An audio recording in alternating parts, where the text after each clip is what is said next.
Welcome back, guys, to another episode of Haxenhunt. Today's video we are going to be shooting a hinge release up against the thumb release. So we're going to show kind of the pros and cons of both of these, why you should shoot one or the other, or why you should get both. So if you want to see which one I'd rather shoot with, or if I'd rather take both, then go ahead and stay tuned, and we are going to shoot both of these.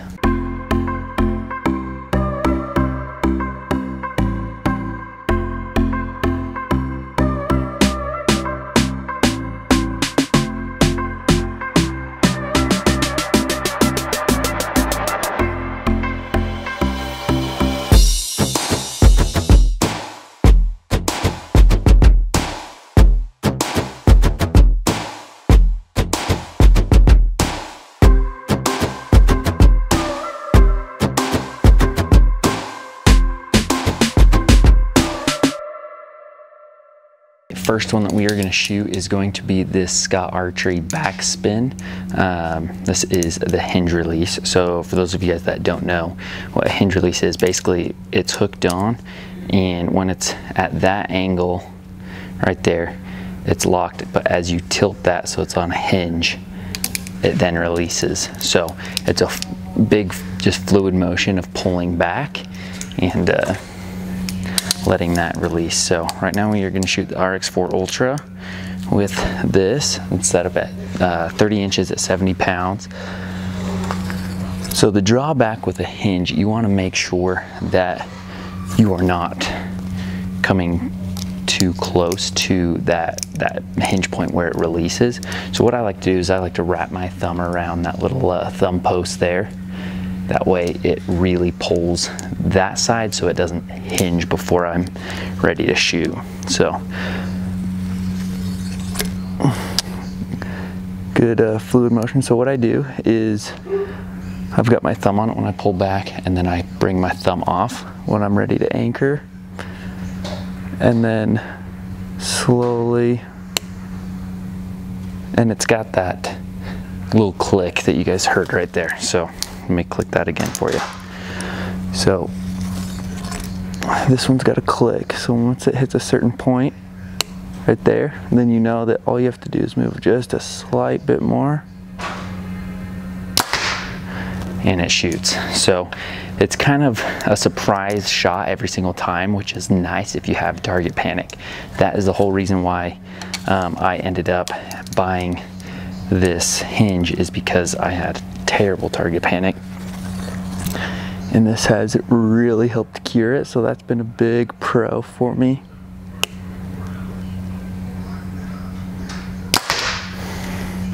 So just a constant, just slow pull back, and then it just finally releases. So I've been a big fan of it. I feel like it's helped me cure that target panic. If I continue to shoot this and I go back to my wrist trigger release, then I'm able to concentrate on just, you know, squeezing that trigger and pulling back with that, rather than punching that trigger once I'm on the target.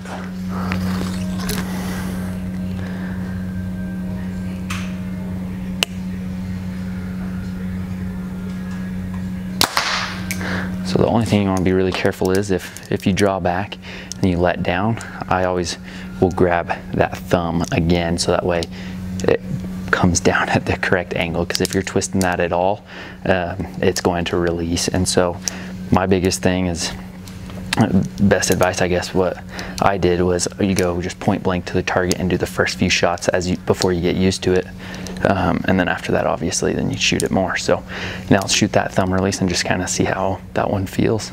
All right, next up is going to be the thumb release. So this one here is the Carter Chocolate Addiction thumb release. This thing is super nice. It's going to be that same motion.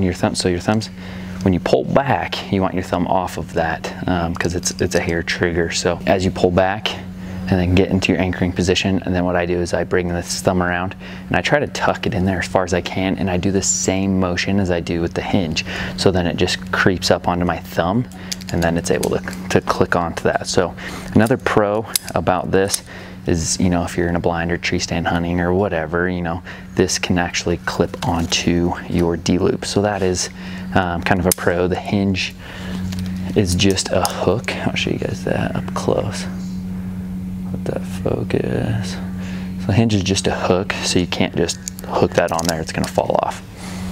So it is nice to have that be able to hook on. So show you guys pulling back. So right there, I've got my thumb behind that button. Then when I come to full anchor, at full draw, I then bring my thumb around. And it's gonna be that same exact motion. This one, there's a little bit less movement in it, so it does release quicker.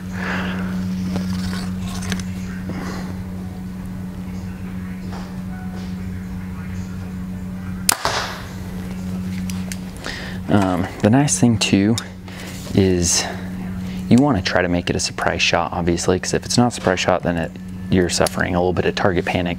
But if for some reason, like in a hunting situation, you can punch that trigger, you know, if it's a 5-10 yard shot or whatever, it's close and you know it's a quick shot, you can just hammer down on that. So that is nice, because then you're not moving the Hinge super fast. It's just punching the trigger if needed. If you can prevent punching the trigger, obviously that's going to be better. So I have noticed that shooting the Hinge with the thumb release, I actually have better groups, because that Hinge teaches me the motion, gets rid of that target panic, and then this one I can use that same motion and it just releases quicker, and I'm not anticipating so much in the Hinge. So I have really liked this Chocolate Addiction. Big shout out to Justin, who actually sent this to me. I've shot it just a little bit, and I'm actually going to be giving this away. So if you want to get entered to give this away, just subscribe on YouTube, as well as follow me on Instagram, and then comment on any of my posts or whatever, just saying that, or DM me, just so that way I know that you want to be entered into winning the Chocolate Addiction. So this will be given away, so just subscribe and then follow me on Instagram. The link to my Instagram is down in the description below. But have really enjoyed shooting this. I'll probably end up buying one after I give this away, and yeah, so yeah guys, that is going to wrap up this video. These two releases I've really enjoyed. Again, this is Backspin from Scott Archery, and then right here the Chocolate Addiction from Carter releases. So I've really enjoyed shooting both of these. The one I would recommend most is if you have target panic, I would go with the Hinge release. I've really found great results with getting rid of that target panic. But if you feel like you don't have target panic at all and you feel like you can have a good release, I really enjoyed the thumb release. Able to clip it onto my D-loop, leave it, and then I just feel like I'm more accurate with it, because there's not so much of a movement. But if you have target panic and you want to get rid of it and use the thumb release, I'd recommend getting both. I feel like they just kind of go hand in hand together. Just two different types of releases, same motion, just kind of different concepts of how they do release. But that's just kind of my thoughts about a thumb release up against a Hinge release. Hopefully that helps answer any questions that you guys have. I've had a lot of questions about these two releases, and I've really enjoyed them both. But big thank you guys to all the support that you have shown on my channel, and all the subscribing that you guys have done, and commenting and everything, and I just really do appreciate that. So again, if you want to win this Chocolate Addiction, go over to my Instagram, follow me, and then subscribe to my YouTube channel, and you will have the opportunity to win. So big thank you to all of you guys once again, and we'll see you guys next time.